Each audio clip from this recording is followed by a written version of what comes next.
GTIC Kalal Kheria Agra से एक बार फिर से आपका स्वागत करती हूँ। आज कक्षा 11 की गृह विज्ञान विषय की कक्षा में हम पढ़ेंगे पाचन तंत्र अध्याय का भाग 2। भाग 1 में आपने पढ़ा पाचन क्रिया का अर्थ, पाचन की आवश्यकता क्यों होती है, इसके अलावा पाचन क्रिया में भाग लेने वाले आवश्यक अंगों में से मुख और मुख के अंतर्गत हमने पढ़ा होंठ, जीभ, दांत और लाल ग्रंथियां। उसके बाद हमने पढ़ा ग्रसनी, ग्रसनी के बाद ग्रास नली और उसके बाद आमाशय के बारे में हमने भाग 1 में जाना। और आज पाचन तंत्र के इस अध्याय के भाग 2 में हम पढ़ेंगे छोटी आंत, बड़ी आंत एवं पाचन क्रिया में सहायक ग्रंथियों में से यकृत, पित्ताशय, अग्न्याशय और प्लीहा के बारे में। छोटी आंत, छोटी आंत की लंबाई लगभग 2.7 मीटर की होती है और इसका मुख्य कार्य भोजन का पाचन होता है। छोटी आंत को हम 3 भागों में बांटते हैं। सबसे पहला पक्वाशय, जिसको कि ड्यूडेनम के नाम से भी जानते हैं। दूसरा मध्यांत्र, जिसको जेजुनम भी कहा जाता है। और तीसरा शोषांत्र, जिसे इलियम भी कहा जाता है। सबसे पहले हम देखते हैं पक्वाशय। आमाशय का जो अंतिम सिरा होता है वहीं से पक्वाशय की शुरुआत हो जाती है। चित्र में हम देख सकते हैं ये आमाशय, और जहां पर ये आमाशय खत्म हो रहा है वहीं से ये वाला जो हिस्सा है ये पक्वाशय कहलाता है। वहीं से ये छोटी आंत का प्रारंभिक हिस्सा शुरू हो जाता है। संपूर्ण छोटी आंत की अपेक्षाकृत पक्वाशय थोड़ी मोटी और अकुंडलित होती है और इसकी लंबाई लगभग 15 सेंटीमीटर होती है। पक्वाशय में 2 प्रकार की जो स्राव है वो इसमें आते हैं। सबसे पहला यकृत, यकृत से निकलने वाला पित्त रस जो कि पित्त वाहिनी के द्वारा आता है पक्वाशय में। और इसके अलावा दूसरा अग्न्याशिक रस, जो कि अग्न्याशय ग्रंथि के द्वारा स्राव होता है और यह भी छोटी आंत में आकर भोजन के पाचन में सहायता प्रदान करता है। इसके बाद दूसरा मध्यांत्र, यह अपेक्षाकृत पतली और कुंडलित होती है और यह भी भोजन के पाचन में सहायता प्रदान करती है। यदि हम अनुप्रस्थ काट देखें छोटी आंत की तो हमें कुछ इस प्रकार की संरचना दिखाई देती है। इसमें अनेक प्रकार के वृत्ताकार स्तर पाए जाते हैं जिसकी वजह से अवशोषण की क्षमता 7 से 8 गुना बढ़ जाती है। और इसकी जो भीतरी झिल्ली है, जो इसकी आंतरिक संरचना है, उसमें हम देख सकते हैं कि इसमें अनेक प्रकार की रुधिर वाहिनियां, लसिका वाहिनियां और इनकी जो कोशिकाएं होती हैं वह अवशोषी होती हैं, जो कि भोजन में उपस्थित पोषक तत्वों को अधिकतम मात्रा में अवशोषण करके और फिर संपूर्ण शरीर के हर अंग प्रत्यंग तक पहुंचा दी जाती हैं। छोटी आंत के बाद अब हम आते हैं बड़ी आंत पर। छोटी आंत का अंतिम सिरा बड़ी आंत में आकर खुलता है। यहाँ हम चित्र में बड़ी आंत को देख सकते हैं। बड़ी आंत को मुख्य रूप से 3 भागों में बांटा गया है। सबसे पहला उंडुक, जिसको कि अंग्रेजी में सीकम कहते हैं। दूसरा वृदांत, जिसको अंग्रेजी में कोलन कहा जाता है। और तीसरा जो भाग है वह मलाशय या रेक्टम। सबसे पहले हम देखते हैं उंडुक या सीकम। बड़ी आंत का जो सबसे प्रारंभिक भाग होता है, जो कि संपूर्ण बड़ी आंत की अपेक्षाकृत कुछ मोटा होता है और इसकी लंबाई लगभग 6 सेंटीमीटर और चौड़ाई 7.5 सेंटीमीटर होती है। अर्थात लंबाई की अपेक्षाकृत चौड़ाई कुछ ज्यादा होती है, जो कि हम यहाँ चित्र में देख सकते हैं। और इसके पास ही करीब 9 से 10 सेंटीमीटर का एक कठोर भाग जो निकला रहता है वह अपेंडिक्स कहलाता है। कई बार ऐसा होता है कि एक विशेष प्रकार का भोजन खाने से या लगातार कब्ज रहने से यह भाग कुछ बढ़ जाता है, जिसकी वजह से पेट में दर्द का अनुभव होता है और धीरे धीरे यही स्थिति बनी रहती है। तो यह अपेंडिक्स नामक रोग का रूप ले लेता है। जो सबसे पहला भाग है सीकम, इसका मुख्य कार्य, इसके अंदर जो उपस्थित श्लेष्मिक ग्रंथियां होती हैं वह भोजन को लसलसा बनाती हैं। इसके बाद का जो ये पूरा भाग दिखाई दे रहा है, यह बड़ी आंत का दूसरा भाग है जिसको कि बृहदांत या कोलन भी कहा जाता है और इसकी लंबाई लगभग 5 फीट या लगभग 150 सेंटीमीटर होती है और चौड़ाई 6 सेंटीमीटर होती है, जो कि सीकम की अपेक्षाकृत कुछ पतली होती है। ये हम देख सकते हैं कि जो प्रारंभिक हिस्सा था सीकम वो थोड़ा सा मोटा था और इसके बाद का जो कोलन वाला भाग है यह अपेक्षाकृत कुछ पतला होता है। और यह जो कोलन या बृहदांत वाला भाग है, इसकी गुहा में अनेक प्रकार की झिल्लियां होती हैं जिससे इसकी गुहा का क्षेत्रफल काफी बढ़ जाता है। अनेक प्रकार की थैलीनुमा आकृतियां होती हैं जिससे इसकी गुहा का क्षेत्रफल काफी बढ़ जाता है, जिनको कि हॉस्ट्रा भी कहते हैं। और कोलन का मुख्य कार्य, इसमें उपस्थित श्लेष्मिक ग्रंथियां भोजन को चिकना बनाने का कार्य करती हैं ताकि वह और आगे की तरफ अग्रसारित आसानी से हो सके। इसके बाद जो तीसरा भाग है बड़ी आंत का, वह मलाशय कहलाता है और यह आहार नाल का सबसे अंतिम भाग भी होता है। इसकी लंबाई लगभग 12 सेंटीमीटर और चौड़ाई लगभग 4 सेंटीमीटर होती है। जो भी शरीर में भोजन पचता नहीं है या जो अपशिष्ट भोजन होता है वह इसी भाग में एकत्रित होकर गुदा मार्ग के द्वारा शरीर से बाहर निकाल दिया जाता है। इस प्रकार से जो मलाशय वाला भाग है इसका अंतिम सिरा गुदा द्वार के द्वारा बाहर खुलता है और इसमें जो पेशियां होती हैं वह कुछ वृत्ताकार संकुचक पेशी के रूप में होती हैं और इसी भाग में मल एकत्रित होता है जो कि समय समय पर शरीर से बाहर निकाल दिया जाता है। इस प्रकार से हमने छोटी आंत और बड़ी आंत के विभिन्न भागों के बारे में और उनके कार्यों के बारे में जाना। अब हम जानते हैं कि और कौन सी ऐसी महत्वपूर्ण ग्रंथियां हैं जो कि भोजन के पाचन में अपना सक्रिय योगदान देती हैं। सबसे पहले आता है यकृत।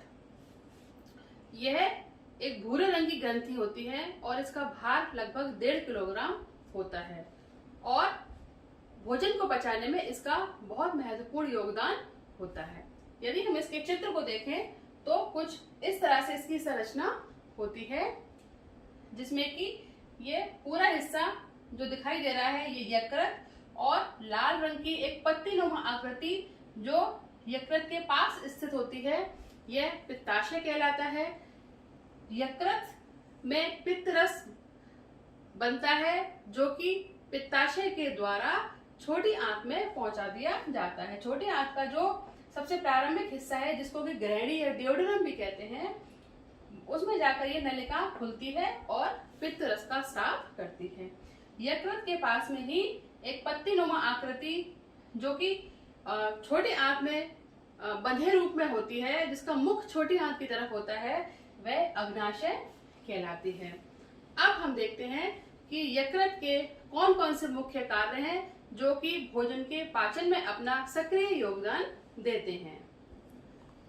यकृत के कार्यों में सबसे पहले आता है पित्त रस का स्राव। यकृत में पित्त रस का स्राव होता है जिसकी सहायता से लाइपेज नामक एंजाइम वसा पर अपनी प्रतिक्रिया कर पाता है और वसा को वसीय अम्लों में विघटित कर पाता है। इसके बाद दूसरा जो यकृत का कार्य है वो है ग्लाइकोजन का संग्रह। जब शरीर में आवश्यकता से अधिक ग्लूकोज एकत्रित हो जाता है तो वह ग्लाइकोजन के रूप में यकृत में स्टोर कर लिया जाता है और आवश्यकता होने पर वह पुनः ग्लूकोज के रूप में उसको परिवर्तित करके वो शरीर को वापस भेज देता है। तीसरा है यूरिया का निर्माण। यकृत में अमोनिया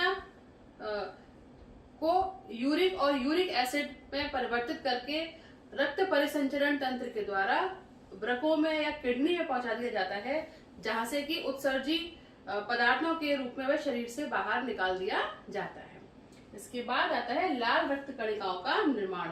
यकृत में क्षतिग्रस्त लाल रक्त कणिकाओं का विघटन करके नवीन लाल रक्त कणिकाओं का निर्माण भी किया जाता है। इसके बाद नेक्स्ट आता है फाइब्रिनोजन का निर्माण। फाइब्रिनोजन नामक प्रोटीन का निर्माण भी यकृत करने में सहायक होता है, जो कि रक्त को थक्का जमाने में सहायता प्रदान करती है। इसके अलावा सोडियम कार्बोनेट का निर्माण, यह एक प्रकार का क्षारीय पदार्थ होता है जो कि यकृत बनाता है। इसके कारण छोटी आंत में पाचक रसों के पाचन में आसानी रहती है और जो पाचक रस है वो आसानी से छोटी आंत में पाचन की क्रिया को संपन्न कर पाते हैं। इसके बाद आता है हेपेरिन का निर्माण। हेपेरिन नामक तत्व का निर्माण भी यकृत में होता है, जो कि शरीर में रक्त को जमने से रोकता है। शरीर में रक्त का जो प्रवाह है वो आसानी से बनाए रखता है। इसके अलावा पोषक तत्वों का संग्रह, ग्लूकोज के अलावा अनेक प्रकार के लौह तत्व और वसाओं का संग्रह भी यकृत में होता है और आवश्यकता पड़ने पर वह शरीर को प्रदान कर देता है। इसके बाद है विषैले पदार्थों को शरीर से बाहर निकालना। विभिन्न प्रकार के विषैले पदार्थों को शरीर से बाहर निकालने का कार्य भी यकृत करता है। लास्ट है कैरोटीन का निर्माण। कैरोटीन का निर्माण भी यकृत में होता है, जो कि बाद में विटामिन ए में परिवर्तित हो जाता है। ये सारे जो हमने देखे ये सभी यकृत के कार्य थे।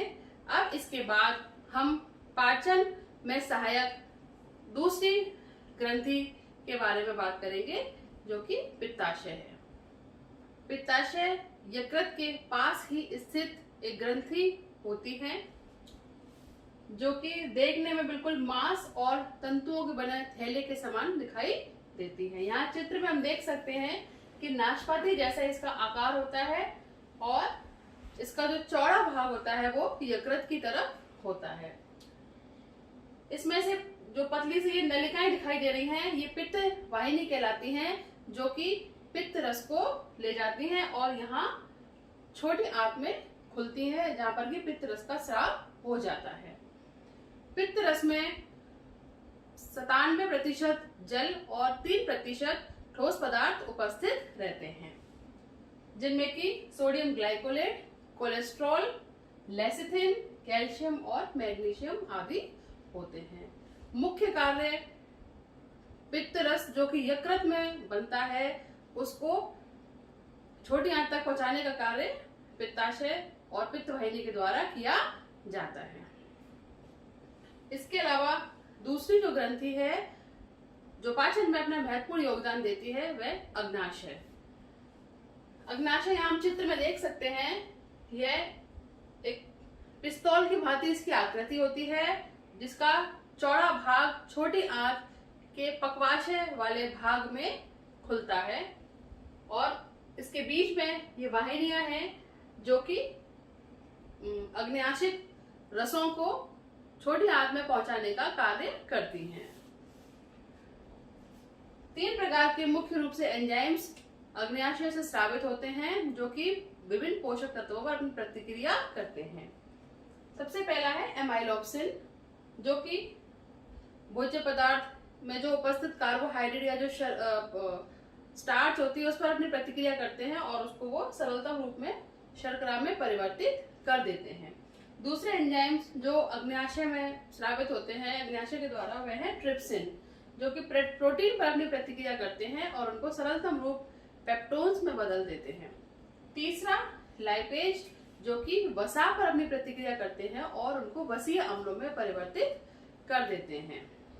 पाचन क्रिया में अपना योगदान देने वाली एक और ग्रंथि जिसका नाम है प्लीहा।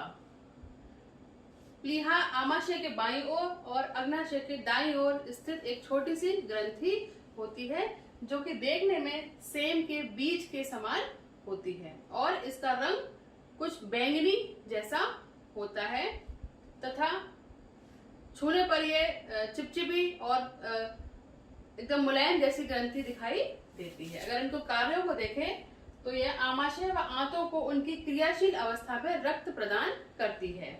इसके अलावा नई लाल रक्त कोशिकाओं का निर्माण और जो क्षतिग्रस्त या पुरानी टूटी हुई जो लाल रक्त कोशिकाएं हैं उनका विघटन करने का कार्य प्लीहा करती है।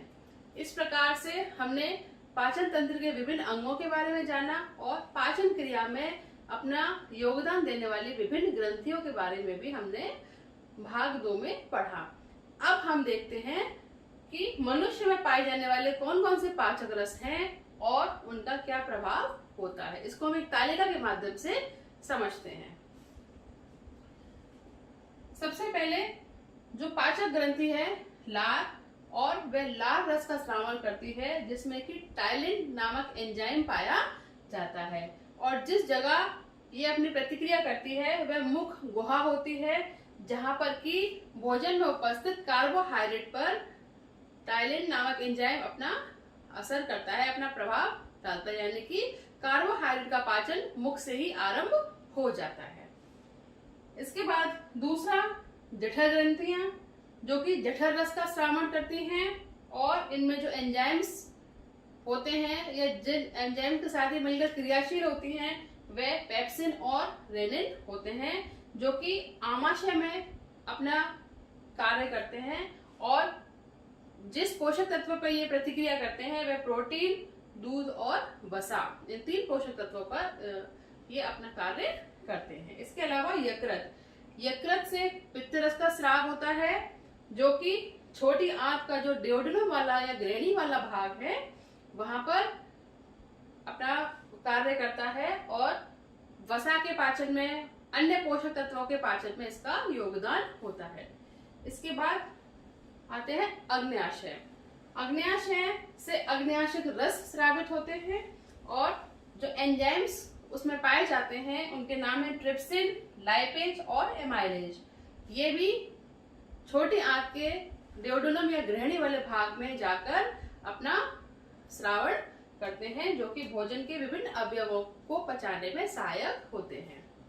इसके बाद आंत्र ग्रंथि, यानी कि आंतों की जो ग्रंथियां होती हैं उनसे भी एक स्राव होता है जिसको कि आंत्र रस कहा जाता है और इनमें जो एंजाइम्स पाए जाते हैं वो एरेप्सिन, मॉल्टेज, लैक्टेज और सुक्रेज होते हैं, जो कि छोटी आंत में अपना कार्य करते हैं और प्रोटीन के अधपचे अवयव पर ये अपनी प्रतिक्रिया करते हैं। इस प्रकार से इस तालिका के माध्यम से हमने जाना कि हमारे शरीर के पाचन तंत्र के विभिन्न अंगों के द्वारा कौन कौन से एंजाइम स्रावित होते हैं और वो किस प्रकार के भोजन पर अपनी प्रतिक्रिया करते हैं तथा कहाँ पर वो अपनी प्रतिक्रिया करते हैं।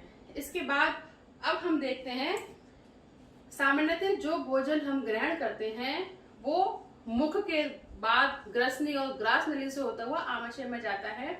आमाशय में वह भोजन लगभग 4 से 5 घंटे तक रहता है और उसके बाद 4 से 5 घंटे के बाद आंशिक रूप से पाचन होने के पश्चात वह छोटी आंत में उसको आगे अग्रसारित कर दिया जाता है। छोटी आंत में भी भोजन लगभग 4 से 5 घंटे तक रहता है। उसके बाद बड़ी आंत और अवशोषण छोटी आंत में होने के बाद जो बिना पचा हुआ भोजन है या जो अवशिष्ट हमारे शरीर का जो मल के रूप में एकत्रित हो जाता है वह बड़ी आंत के द्वारा बाहर निकाल दिया जाता है। हमने अक्सर देखा है कि जब हम सुबह सोकर उठते हैं तो उस समय हमारा आमाशय बिल्कुल खाली होता है, क्योंकि जो भोजन में रात्रि को किया था वो लगभग 8-10 घंटे में आमाशय और छोटी आंत से गुजरता हुआ बड़ी आंत पे पहुंच जाता है। सुबह जो हम भोजन ग्रहण करते हैं, जब नाश्ता करते हैं तो नाश्ते के खाने के बाद के जो 4 घंटे होते हैं तब तक वह भोजन हमारे आमाशय में रहता है। आमाशय में उसका आंशिक रूप से पाचन होता है, लेकिन 4-5 घंटे बाद वह आमाशय से आगे निकलकर छोटी आंत में पहुंच जाता है और फिर हमें पुनः भूख लगने लगती है। यानी कि 5-6 घंटे बाद जैसे ही हमारा पेट खाली होता है हमें फिर से भूख अपने आप लगने लगती है। और इसी प्रकार से जो भोजन हम सुबह नाश्ते में खाते हैं या जो भोजन हम सुबह के समय खाते हैं, नाश्ता जो हम खाते हैं, वह लगभग दोपहर को 2 बजे तक हमारे आमाशय को खाली कर चुका होता है और दोपहर को 2 बजे हमें पुनः भूख लगाती है। जो नाश्ता हमने सुबह खाया था प्रातः काल में, वह दोपहर तक हमारी छोटी आंतों में पहुंच जाता है और रात्रि तक आते आते वह और आगे बढ़ जाता है। इस तरह से भोजन हर 2 घंटे बाद, हर 3 घंटे बाद हमारे आमाशय को कुछ ना कुछ खाने की आवश्यकता महसूस होती है। इसीलिए कहा भी जाता है कि बहुत लंबे समय तक भूखा नहीं रहना चाहिए, क्योंकि हमारे जो पाचन तंत्र से विभिन्न अंगों से स्रावित होने वाले जो एंजाइम्स हैं, उनको प्रतिक्रिया करने के लिए हमारे शरीर में, हमारे आमाशय में भोजन का होना अति आवश्यक होता है। अगर लंबे समय तक हम भूखे रहते हैं, कई बार व्रत में या किसी और कारणों से जब हम लंबे समय तक भूखे रहते हैं, तो उस स्थिति में हमारे शरीर में नकारात्मक प्रभाव उत्पन्न होने लगते हैं। इसीलिए हर 2 या 3 घंटे बाद हमें हल्का, सुपाच्य, जल्दी पचने वाला भोजन खाते रहना चाहिए। इसके अलावा अब हम बात करते हैं, जैसा कि हमने पहले भाग में भी बताया था, कि ऐसी कौन सी बातें हैं जिनको ध्यान रख के हम अपने पाचन तंत्र को स्वस्थ और अधिक क्रियाशील बना सकते हैं। क्योंकि पाचन तंत्र यदि हमारा सही है तो हमारे शरीर के बाकी सारे तंत्र भी स्वतः ही सही और अपनी क्रियाशीलता को अच्छे से बनाए रखेंगे। जैसे गरिष्ठ भोजन ना खाकर हमें हल्का सुपाच्य भोजन खाना चाहिए, और वसा या चिकने वाला भोजन जब हम ज्यादा ग्रहण कर लेते हैं तो वो आमाशय में बहुत समय तक, 5-6 घंटे तक रहता है। जैसा कि हमने अभी बताया भी था कि आमाशय में केवल प्रोटीन का पाचन होता है, क्योंकि जो आमाशय से निकलने वाला जठर रस है वो प्रोटीन पर अपनी प्रतिक्रिया करता है।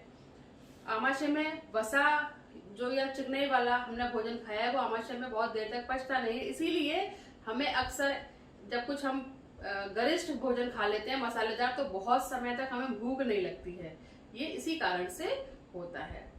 इसके अलावा हरी पत्तेदार सब्जियां, फल और दूध, दही, इनका हमें अपने भोजन में समावेश अवश्य करना चाहिए, क्योंकि ये शरीर को ऊर्जा और शरीर को सुरक्षा प्रदान करने वाली होती हैं। रोगों से लड़ने की क्षमता मिलती है हमें इनसे, और हमारा पाचन तंत्र जो है वो स्वस्थ बना रहता है। इसके अलावा भोजन खाते समय बिल्कुल तनाव मुक्त होकर शांत वातावरण में भोजन खाना चाहिए, तभी भोजन हमारे शरीर को लगेगा। कई बार हम चिंता में, क्रोध में या मन में कुछ नकारात्मक विचार लिए हुए भोजन खाते हैं, तो वो हमारे शरीर को उतना पॉजिटिवली असर नहीं करेगा जितना कि एक शांत वातावरण और प्रसन्न मुद्रा में हम भोजन ग्रहण करते हैं। इसके बाद अब हम जानते हैं पाचन एवं अवशोषण की क्रिया। जैसा कि हम इसका वर्णन भी कर चुके हैं प्रथम और दूसरे भाग में, पर फिर भी संक्षेप में हम पाचन एवं अवशोषण की क्रिया के बारे में समझते हैं। सबसे पहले आते हैं कार्बोहाइड्रेट के पाचन पर।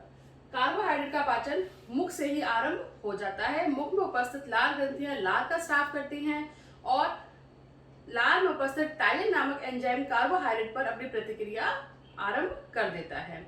इसके अलावा कार्बोहाइड्रेट का पाचन मुख के अलावा छोटी आंत में जाकर होता है, जिसमें कि अग्न्याशय ग्रंथि के द्वारा अग्न्याशय रस स्रावित किए जाते हैं, और उसमें एमाइलोप्सिन नामक एंजाइम शर्करा को उसके सरलतम रूप में परिवर्तित करता है।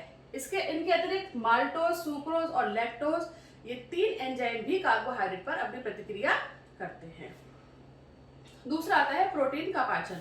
प्रोटीन का पाचन मुख में नहीं होता, प्रोटीन का पाचन आमाशय से आरंभ होता है। आमाशय में जठर रस होता है, जिसमें कि रेनिन और पेप्सिन एंजाइम्स जो है हाइड्रोक्लोरिक एसिड के साथ मिलकर सक्रिय भूमिका निभाते हैं प्रोटीन के पाचन में, और जो कि भोजन को सड़ने से भी रोकता है हाइड्रोक्लोरिक अम्ल, और भोजन में उत्पन्न अनेक विषैले प्रभावों को खत्म करता है, प्रोटीन के पाचन में सहायक होता है। प्रोटीन का पाचन आमाशय के अलावा छोटी आंत में होता है, जिसमें कि अग्न्याशय ग्रंथि के द्वारा अग्न्याशय रस ट्रिप्सिन स्रावित होता है, जो प्रोटीन को जटिलतम रूप से सरलतम रूप पेप्टोज में और अमीनो एसिड्स में परिवर्तित कर देता है। इसके अलावा तीसरा जो पोषक तत्व है वह है वसा। वसा का पाचन छोटी आंत में होता है। लाइपेज नामक एंजाइम जो कि अग्न्याशय ग्रंथि के द्वारा स्रावित होता है, वह वसा को वसीय अम्ल और ग्लिसरॉल में परिवर्तित कर देता है। अब हम जानते हैं अवशोषण। अवशोषण, जो भी भोजन हम ग्रहण करते हैं उसका सर्वाधिक अवशोषण छोटी आंत में होता है। छोटी आंत में, जैसा कि हमने छोटी आंत वाले भाग में बताया था कि छोटी आंत में अनेक रसांकुर होते हैं, जिनमें कि रुधिर वाहिनियां, लसिका वाहिनियां और अंकुर होते हैं छोटे छोटे, जो कि अवशोषी क्षमता को रखते हैं, जिसकी वजह से पोषक तत्व रक्त के माध्यम से प्रत्येक शरीर के हिस्से में पहुंचा दिए जाते हैं। इस प्रकार से शरीर के हर अंग को पोषक तत्व मिल जाते हैं। इस प्रकार हमने पाचन तंत्र के विभिन्न अंगों के बारे में जाना और पाचन क्रिया में सहायक विभिन्न महत्वपूर्ण ग्रंथियों के बारे में जाना, जो कि भोजन को पचाने, भोजन के अवशोषण में और भोजन के स्वांगीकरण में अपना महत्वपूर्ण योगदान देती हैं। प्रथम भाग में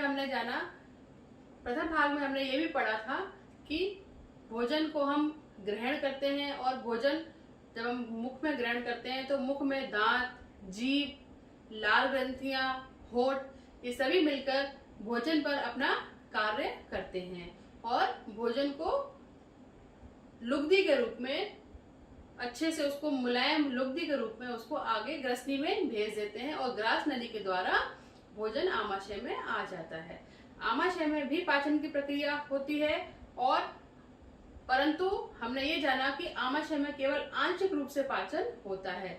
सर्वाधिक पाचन भोजन का छोटी आंत में होता है, जिसमें कि पित्त रस के द्वारा और अग्न्याशिक रस के द्वारा और आंतरिक रस के द्वारा। अर्थात जो छोटी आंत होती है उसमें यकृत में बना हुआ पित्त रस, जो कि पित्त वाहिनी के द्वारा पहुंचाया जाता है, और अग्नाशय में बने हुए 3 प्रकार के रस, जो कि अग्न्याशिक नली के द्वारा, वाहिनी के द्वारा छोटी आंत में पहुंचाए जाते हैं।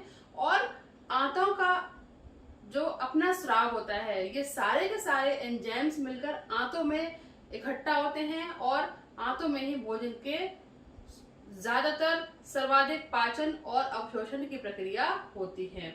आंतों की संरचना इस प्रकार की होती है कि उनमें विभिन्न प्रकार के जैसे गैप होते हैं, जिनको कि रसांकुर भी कहा जाता है, जिसमें कि रुधिर वाहिनियां, नलिकाएं फैली हुई होती हैं, जिनमें कि भोजन के पोषक तत्वों को वो वहां से लेकर शरीर के हर प्रत्यंग में, हर अंग में पहुंचा दी जाती है और हमें ऊर्जा मिल जाती है।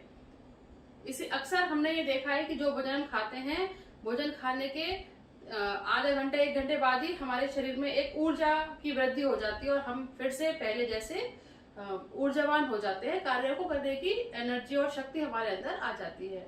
वो इसी कारण से होता है कि जो भोजन हम ग्रहण करते हैं वो धीरे धीरे उसका पाचन, उसका अवशोषण हमारे शरीर में होने लगता है। और ये निरंतर चलने वाली प्रक्रियाएं हैं जो कि हमारे शरीर में स्वतः ही होती रहती हैं। छोटी आंत में भोजन का पाचन और अवशोषण होने के बाद और भोजन को फिर बड़ी आंत में आगे पहुंचा दिया जाता है, जहां से कि पानी का अवशोषण हो जाता है और मल के रूप में मलाशय में पहुंचकर वह शरीर से बाहर निकाल दिया जाता है। यह पूरी प्रक्रिया भोजन के पाचन की पाचन तंत्र के अंतर्गत होती है। और इस प्रकार से यह अध्याय हमारा यही समाप्त होता है। आशा करती हूँ कि आपको पाचन तंत्र का प्रथम और द्वितीय भाग दोनों अच्छे से समझ में आ गए होंगे। यदि आपको यह भाग अच्छे से समझ में आया है तो मैं आपको कुछ गृह कार्य दे रही हूँ और आशा करती हूँ कि इनके उत्तर आप स्वयं ही ढूंढने का प्रयास करेंगे। सबसे पहला प्रश्न, अग्न्याशय से स्रावित होने वाले एंजाइम के नाम लिखिए। दूसरा, यकृत का भोजन के पाचन में क्या योगदान है। तीसरा प्रश्न, भोजन का अवशोषण किस अंग में ज्यादा होता है या किस अंग में होता है। प्रश्न नंबर 4, पित्ताशय के मुख्य कार्यों के बारे में बताइए। धन्यवाद।